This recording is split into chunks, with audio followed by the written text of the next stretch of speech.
14교구 황혜실입니다.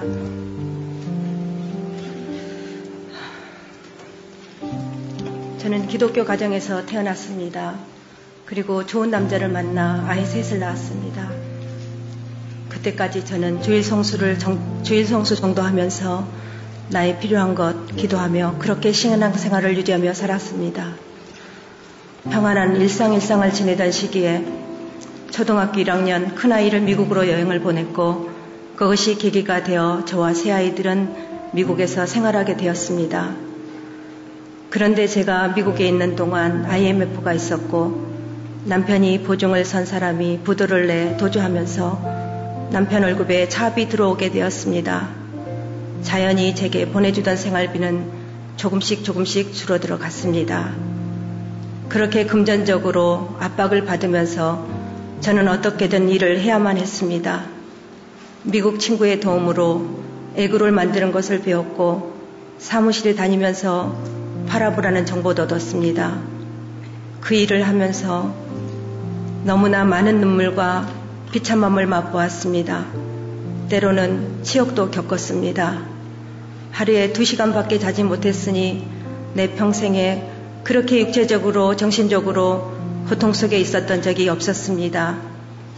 그러나 이제껏 모태신앙으로 자랐지만 그저 부모님의 신앙으로 지탱하던 저는 이렇게 극한 두려움의 상황에서 인격적으로 하나님을 만날 수 있었습니다. 주님은 고통 가운데 찾아오셨고 그 사랑으로 저를 안아주셨습니다. 그래서 오로지 주님만 붙들고 견디어내고 있었습니다. 미국 생활이 얼마나 혹독했던지 그 후에 한국에 와서 이 3년이 지날 때까지 매일 미국을 생각했습니다. 이 시간에 무엇을 했는데, 이 시간은 어디에 있었을 텐데. 그리움이 아니라 혹독한 훈련과 시련의 아픔 때문이었습니다. 미국에서 만난 하나님은 제게 강함과 인내를 배우게 하셨습니다. 그럼에도 불구하고 다른 시련이 제게 다시 다가왔습니다. 비형 간염 보균자였던 남편의 건강은 모르는 사이 망가지고 있었습니다. 갑자기 간경화 말기로 1년 정도의 시한부 인생을 통보받게 된 것입니다. 그때 저는 둘째와 셋째 아이를 데리고 다시 한국에 들어와 있었습니다. 최선의 방법이 간이식이라는 의사의 조언에 간이식 결정을 해야 했고 한국에서 막연히 기다릴 수 없어 중국행을 결심했습니다. 남편은 그곳에서 간이식을 할 수 있었고 건강을 되찾았습니다. 그 후 2년 동안은 감사한 일상을 누리는 은혜의 시간들이었습니다. 그러나 그 시간도 잠시 남편은 다시 뇌종양이라는 진단을 받았습니다.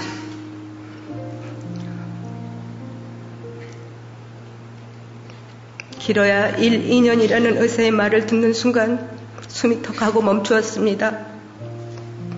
남편을 너무나 사랑했고 의지했던 저였기에 남편을 통해 감사와 행복이 넘쳤기에 제게 이 세상 최고의 남편이었기에 사랑과 존중으로 신뢰하며 함께한 그 사람을 그렇게 보낼 수 없었습니다. 그래서 죽을 힘을 다해 하나님께 매달렸습니다. 미국에서 만난 하나님은 간식 때도 저를 만나주셨고 뇌종양의 위기 때에도 만나주실 거라는 확신이 있었습니다. 남편이 죽지 않을 거라고 확신했기에 아이들 셋에게도 아빠의 암을 비밀로 했습니다. 하지만 남편의 몸은 시간이 갈수록 극도로 나빠지기 시작했습니다. 간식 때문에 먹어야 하는 면역 억제제가 항암제 효과를 무기력하게 만들었으며 여러 가지 합병 증상으로 대소변을 받아내야 했습니다. 그러던 어느 날 남편이 문득 목사님을 뵙고 싶다고 했습니다. 투병 중에 잦은 신방을 해주셨지만 남편이 목사님 뵙기를 원하는 것은 처음 있는 일이었습니다. 남편은 교인 다닌다는 조건으로 저와 결혼했고 그저 주일이면 제 옆자리 지키며 동행해 주는 정도였습니다. 목사님이 신방을 오셔서 어떤 계기로 심정의 변화가 일어났느냐 물었습니다. 남편이 이렇게 대답했습니다. 한결같은 내 아내의 하나님이 궁금합니다. 그런 하나님이라면 저도 만나고 싶습니다. 그렇게 고백하면서 하나님을 받아들이는 남편을 보면서 얼마나 감사했는지 모릅니다. 그 사건 이후로 우리는 다시 내일을 꿈꿨지만 그것도 저의 바람일 뿐 남편은 아무런 준비를 못한 나를 뒤로하고 하나님의 부름을 받았습니다. 7일간의 집중치료실 중환자실에서 두 팔 두 다리 묶인 채 입에는 플라스틱 호수가 끼운 채 꺼지로 눈 가린 채 그렇게 아무 말 없이 몸부림도 없이 그렇게 갔습니다. 기절하고 쓰러지고 몸부림치다 쓰러진 영안실에서 누군가 날 쳐다보고 있었습니다. 막내 10살짜리 데니엘이 까만 상복을 입고 있었습니다. 미망인 항해실이라는 글자에 말로 다 할 수 없는 아픔과 고통이 밀려왔습니다. 미국에 있던 큰아이는 아빠에게 줄 선물 사들고 영안실에 도착했어야 아빠의 사망 소식을 들었고 그런 아이를 지켜보면서 저는 아빠를 지키지 못한 것이 내 탓이라는 자괴감으로 얼마나 아이를 붙잡고 통곡했는지 모릅니다. 제게 1순위는 남편이었습니다. 그런 남편이었기에 일어난 이 일을 받아들일 수가 없었습니다. 다들 잠든 영안실 새벽에 나는 남편의 영정 앞에 펼쳐진 성경책을 부여잡고 통곡하며 하나님께 물었습니다. 왜 그러셔야 했느냐고, 왜 나에게 그러시냐고, 왜 하필 나냐고, 차라리 간이식하기 전에 데려가시지 우리 새아이 불쌍해서 어떡하냐고 부르짖고 또 부르짖었습니다. 다시 돌려달라 소리치는 제게 하나님은 남편이 저를 위해 준비된 선물이었다고 말씀하셨습니다. 그리고 제 남편은 하나님의 소유였기에 이제 주님이 계신 곳으로 데려가신다고, 그렇게 저는 하나님께 승복하면서 남편이 제 것이 아니었고 잠시 저를 위해 보내주신 선물이었음을 알게 되었습니다. 그 다음 날은 염하는 날이었습니다. 하나님이 선물로 주셨던 남편 시신 앞에서 차마 울 수가 없었습니다. 하나님이 저에게 주셨던 고귀한 선물이었기에 투정할 수가 없었습니다. 그저 고마운 너라고 그렇게 남편에게 작별 인사를 했습니다. 하지만 돌아서서 눈물을 흘리지 않을 수가 없었습니다.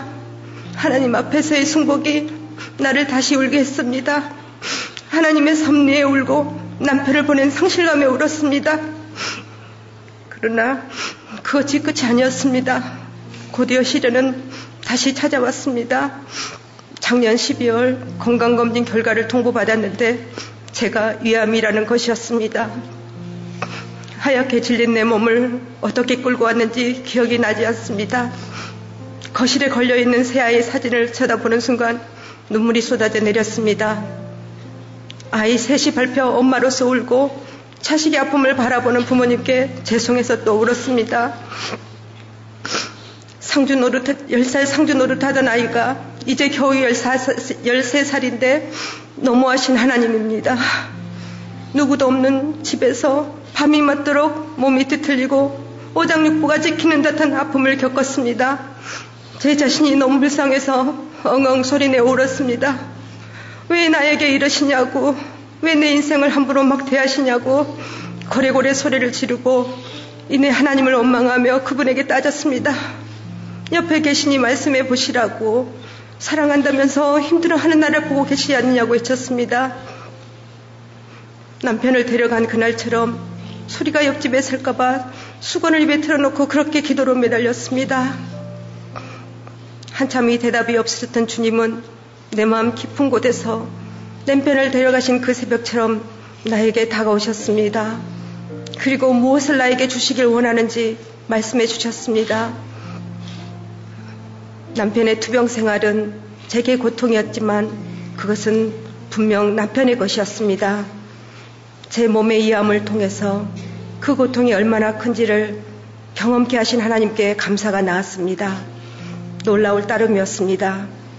그러자 이제까지 통곡 소리가 평안함과 담대함으로 바뀌기 시작했습니다.